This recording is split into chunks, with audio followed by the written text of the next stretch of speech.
Hello दोस्तों, नमस्कार। मैं आशा करता हूँ आप लोग जहाँ भी होंगे मस्त होंगे, अच्छे होंगे। आज बात करते हैं प्रोटीन का पाचन कैसे होता है। प्रोटीन के पाचन के बारे में देखते हैं। आइए देखते हैं क्या क्या है। आप देखते हैं सबसे पहले प्रोटीन का पाचन सबसे कठिन होता है। बात कहती है भोजन में, अगर हमारा भोजन है जो फूड है उसमें अगर बात कहती है कार्बोहाइड्रेट्स है, प्रोटीन है, फैट्स है और विटामिन हैं, मिनरल्स होते हैं। तो उसमें से अगर बात कहती है प्रोटीन है, प्रोटीन का पाचन जो होता है सबसे कठिन प्रोसेस के द्वारा प्रोटीन का पाचन किया जाता है। प्रोटीन का पाचन करने के लिए शरीर को ज़्यादा एनर्जी की आवश्यकता होती है, तो प्रोटीन का पाचन जो होता है वो अधिक समय में हो पाता है। देखते हैं प्रोटीन का पाचन कैसे होता है, एक नज़र हम डाल लेते हैं। अगर बात की जाती है, ये देख रहे हैं आप माउथ कैविटी, ठीक है, माउथ देख रहे हैं, माउथ कैविटी, यहाँ पे माउथ कैविटी होती है, ठीक है, माउथ कैविटी। माउथ कैविटी की बात की जाती है तो हमारे जहाँ दांत होते हैं उसमें क्या होते हैं, 4 प्रकार के दांत होते हैं, सीजर्स, इंसिजर, मोलर, प्रीमोलर, इसमें दांत होते हैं, ठीक है। उनके अलग अलग प्रकार होते हैं, उनका अलग अलग काम होता है, उसमें हमने वीडियो में बता दिया है आप लोगों को, ठीक है। बात की जाती है सीजर की, बात की जाती है तो इसको खाने को, जो खाना होता है उसे काटने का काम करते हैं, जो खाना होता है उसे काटने का काम करते हैं, ठीक है, सीजर की बात की जाती है, ठीक है। जो सीजर होते हैं वो क्या करते हैं, खाना को, जो खाना खाते हैं उसको फाड़ने का काम करते हैं, ठीक है। उसके बाद प्रीमोलर और मोलर होते हैं, उनका भी काम होता है, ठीक है।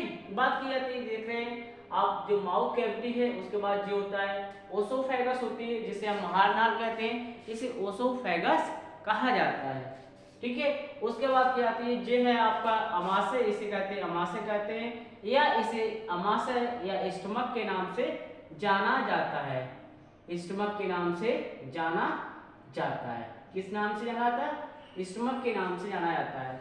इसी में क्या होता है, जो अमाशय होता है इसे स्टमक कहा जाता है। अमाशय में क्या होता है, एससीएल का फॉर्मेशन होता है। जो एससीएल होता है वो किस में बनता है, अमाशय में भी इसका निर्माण किया जाता है, ठीक है, जो एससीएल होता है।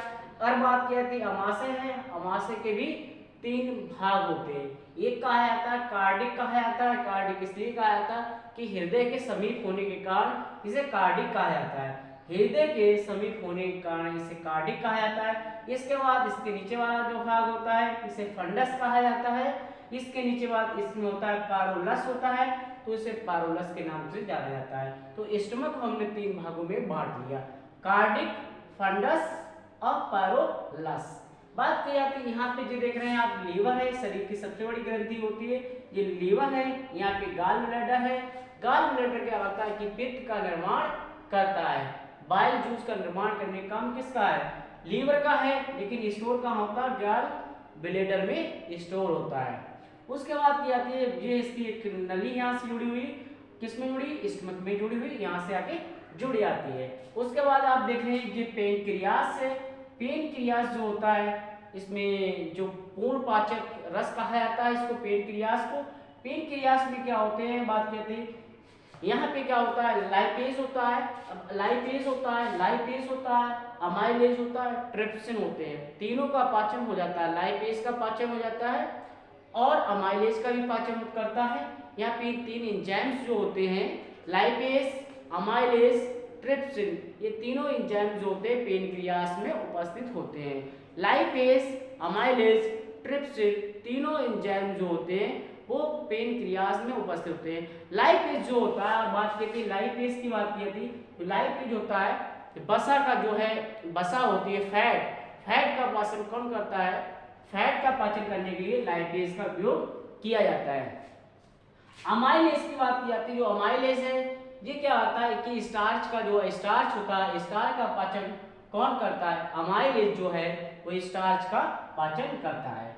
ट्रिप्सिन जो होती है, ट्रिप्सिन जो होती है प्रोटीन का पाचन करती है। तो हमने देखा, आपने देखा है सबसे पहले जो पेनक्रियास था, आपने देखा पेनक्रियास, पेनक्रियास की बात की जाती है, पेनक्रियास, तो पेनक्रियास में जो है 3 चीजें होती है। एक बात की जाती है लाइपेज, लाइपेज जो है, लाइपेज बात की जाती है, लाइपेज, लाइपेज जो होता है, लाइपेज किसका होता है, जो फैट होता है, वसा होती है, फैट होता है, उसका पाचन करता है। लाइपेज किसका करता है, फैट का पाचन करता है। दूसरा बात कहिए अमाइलेज, अमाइलेज की बात की जाती है कि अमाइलेज क्या करता है, अमाइलेज, अमाइलेज जो करता है, जो अमाइलेज है वो स्टार्च जो होता है उसका पाचन करता है। दूसरी बात की जाती है ट्रिप्सिन, जो एक इंजाइम्स होता है। ट्रिप्सिन जो इंजाइम होता है वो प्रोटीन का पाचन करता है। किसका करता है? प्रोटीन का पाचन करता है। तो तीनों एंजाइम से पेनक्रियास में पाए जाते हैं, जो है फैट का पाचन हो गया, स्टार्च का पाचन हो गया, प्रोटीन का। इसीलिए इसे पूर्ण पाचक रस के नाम से जाना जाता है। कंप्लीट पाचन मतलब कहा जाता है पेनक्रियास को। उसके बाद आप देखेंगे, इसके बाद आप देखेंगे जो छोटी आंत है, छोटी आंत है जिसे लार्ज इंटेस्टाइन कहा जाता है। इसके 3 पार्ट होते हैं, ड्यूडेनम होता है और जियोडेनम होता है, इलियम होता है। इधर देख ले रहे, ये आप देख रहे हैं जो है स्मॉल इंटेस्टाइन है। स्मॉल इंटेस्टाइन के 3 भाग होते हैं, ड्यूडेनम है, जियोडेनम है, इलियम है। इलियम सबसे छोटा पार्ट होता है और ड्यूडेनम सबसे ऊपर होता है, ठीक है। और जियोडेनम जो है वो छोटी आंत का जो पार्ट है वो बीच में होता है। अब बात की जाती है छोटी आंत होती है। सबसे पहले खाना क्या होता है, हम लोग खाना, ठीक है, इंजेक्शन होता है, उसके बाद डाइजेशन होता है, डाइजेशन के बाद क्या होता है, काइम बनता है, काइम के बाद क्या होता है, पहले आपने खाना क्या करा, इंजेक्ट कर लिया, खा लिया, उसके बाद क्या होगा, अमाशय में इसका डाइजेशन चलेगा, पाचन होगा। पाचन होने के बाद ये अमाशय में क्या होगा कि यहाँ पे सभी एंजाइम्स आके मिल जाएंगे।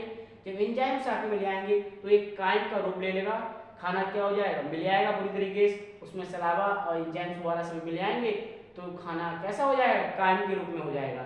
उसके बाद खाना जो है काइम के रूप में हो जाता है। उसके बाद क्या जाता है, छोटी आंत में। तो छोटी आंत में आता है खाना, ठीक है, तो उस खाने में बन जाता है काइम। पहले इंजेक्शन होगा, फिर डाइजेशन होगा, उसके बाद काइम बनेगा और फिर काइम बन जाएगा। काइम कब बनेगा, काइम जब बनेगा जब छोटी आंत में खाना आ जाएगा, ठीक है। तो छोटी आंत जो है, ठीक है, खाने को जो है पाचन करने में सहायक है। उसके बाद देख रहे हैं आप बड़ी आंत देखेंगे, जो लार्ज इंटेस्टाइन कहा जाता है। बड़ी आंत जो देख रहे हैं आप, ये बड़ी आंत है, ठीक है, जो खाने के साथ हम जो पानी भी पीते हैं, खाना भी खाते हैं, तो पानी की एब्जॉर्ब करने का काम किसका है, बड़ी आंत का है। बड़ी आंत जो होती है पानी को एब्जॉर्ब करने का काम करती है, ठीक है। पानी को कौन करेगा एब्जॉर्ब, बड़ी आंत करती है। देख रहे हैं बड़ी आंत की बात की जाती है, तो बड़ी आंत को हमने 4 भागों में बांटा है। इसे कहा जाता है असेंडिंग, बात की जाती है असेंडिंग कॉलन कहा जाता है। जब हम यहाँ से उसके लिए ऊपर के लिए बढ़ते हैं तो इसे कहा जाएंगे असेंडिंग कॉलन कहा जाता है। बड़ी आंत के लिए असेंडिंग कॉलन कहा जाता है। और उसके बाद कहा जाता है ट्रांसवर्स कॉलन कहा जाता है। इसके बाद डिसेंडिंग कॉलन कहा जाता है।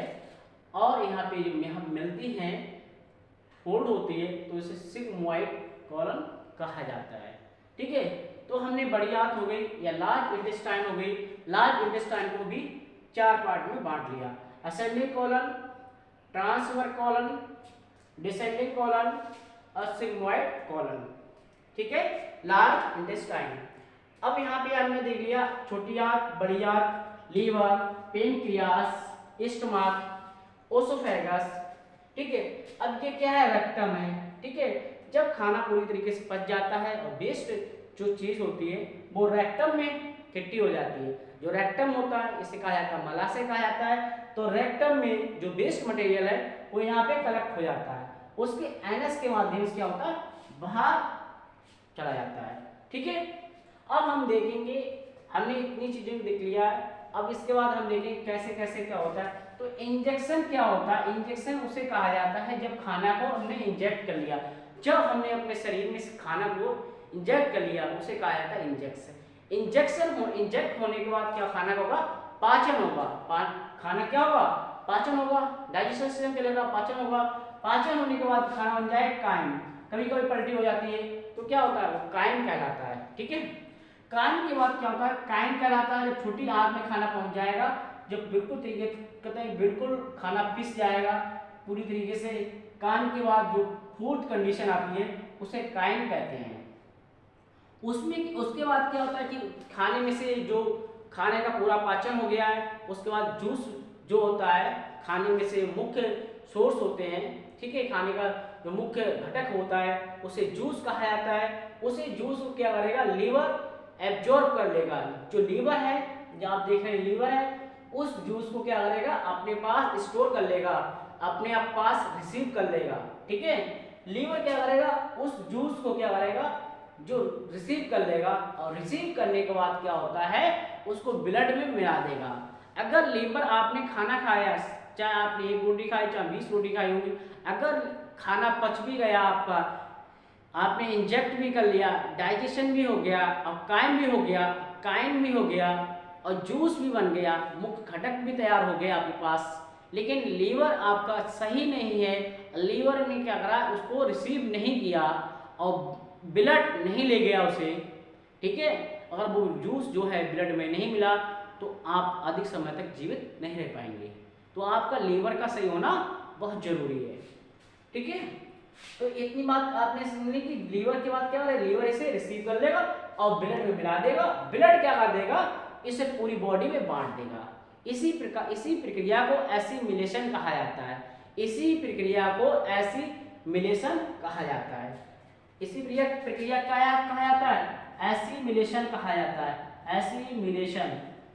एसिमिलेशन कब कहा जाता है, जब हमने जूस ले लिया, लीवर ने स्टोर कर लिया, और लीवर ने क्या करा, आगे ब्लड ने क्या कर लिया, जूस को मिला लिया और पूरी बॉडी में बांट दी एनर्जी। ठीक है, उसके बाद क्या मिलेगी, एनर्जी मिलेगी।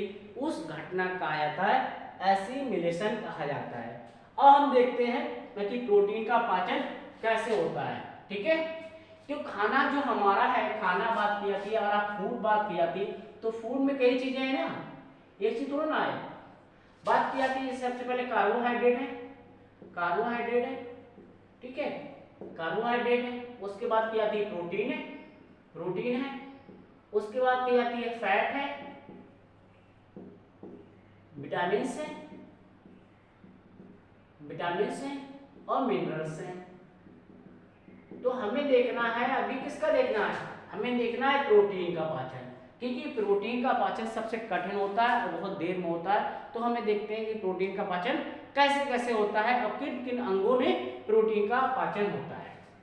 तो देखते हैं, सबसे पहले देखते हैं हम अमाशय में। जी देख रहे हैं आप, अमाशय है, इसे स्टमक कहा जाता है। तो स्टमक में क्या होता है, अगर बात की जाती है, एक एंजाइम्स होता है पेप्सिन, पेप्सिन नामक एक एंजाइम्स होता है, वो प्रोटीन का पाचन करना शुरू कर देता है।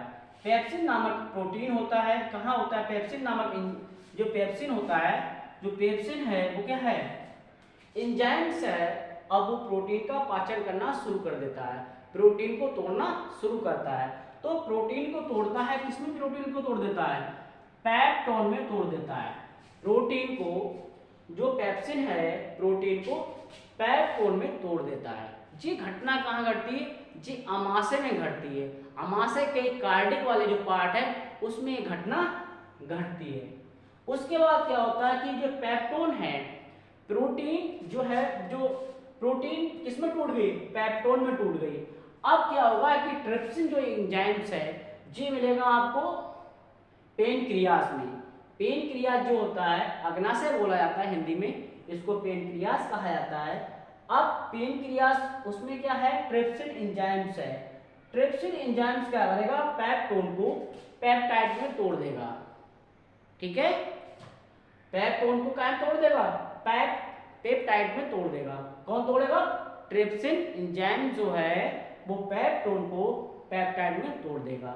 उसके बाद बात की जाती है, इसकी जो छोटी आंत में मिलेगा एरेप्सिन एंजाइम से।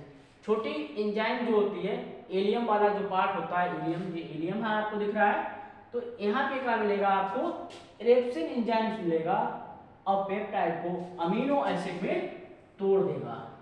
ठीक है, तो आपने देखा पेप्सिन जो एंजाइम है जी अमाशय में, कहाँ है, अमाशय मिलता है। स्टमक मिलेगा कौन, स्टमक मिलेगा पेप्सिन। पेप्सिन क्या करेगा, प्रोटीन को तोड़ देगा, पेप्टोन में तोड़ देगा। अब जो तोड़ दिया, ट्रिप्सिन एंजाइम जो है वो कहाँ मिलेगा, पेनक्रियास में मिलेगा, पेनक्रियास में, अनाशय में मिलेगा। अब पेप्टोन को पेप्टाइड में तोड़ देगा।